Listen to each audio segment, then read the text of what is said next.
ఎవరి ఫుడ్ వాళ్ళకు ఉండేది. హాయిగా హాయిగా ఎస్వి రంగారావు దగ్గర నుంచి కింద బొట్టపాటి రాగా అందరికీ ఏదో వేషాలు ఉంటుండేవి.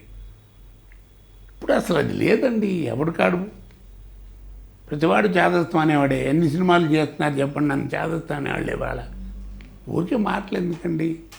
నేను ఎవరైనా ఇంటికి వస్తే ఇట్లా కాసేపు మారుతా, వాళ్ళని చూడంగానే గడ్డం ఎందుకు పెంచావా అంటాను.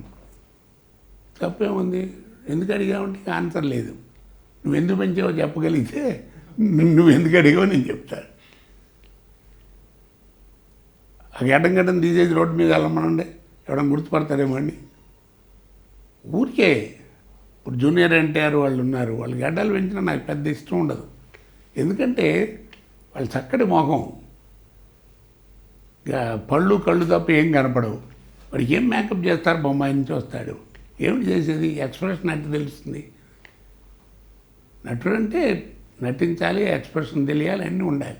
అవన్నీ ఉన్నవాడే నిన్న మేము వేస్తుంటే మీరు అలాగా గడ్డలు పెంచుకుని అందరూ హీరోలు అట్టు ఉంటే నాకైతే పర్సనల్గా నచ్చదండి.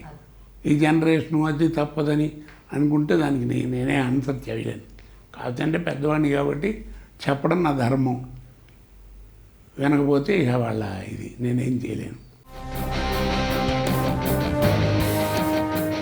హాయ్ యూట్యూబర్స్, మరిన్ని మంచి వీడియోల కోసం సబ్స్క్రైబ్ చేయండి. దాంతోపాటే బెల్ ఐకాన్ పై క్లిక్ చేయండి.